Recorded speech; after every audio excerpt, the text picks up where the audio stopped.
mas-uuliyiin ka tirsan maamulka dowlad deegaanka Soomaalida oo la xiray qodobkaasi waxay noo qaadaa dhigaysa wariyahayaga Sahra Gabre. wararka laga helay magaalada Jigjiga ayaa waxay sheegeen in la xiray madaxii maamuuska ee madaxtooyada maamulka dowlad deegaanka Soomaalida Cabdiqaadir Sheekh Axmed Bisle.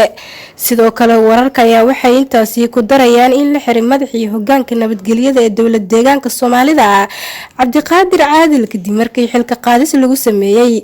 arintan ayaa waxay ku soo aadaysaa xilli inta badan xilalkii laga qaaday xubnihii sarsare ee hoggaanka nabadgelyada dowlad deegaanka isla markaana la magacaabay xubno kale cusub.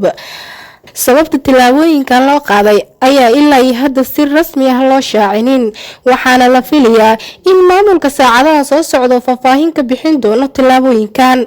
dalka Itoobiya goboladiisa ayaa wuxuu leeyahay hoggaan amni oo kamid ah jagooyinka kuwa ugu awoodda badan marka laga reebo madaxweynaha maamulka. Zahra Gabre, Sahrukin, Radio Wadani, NTV.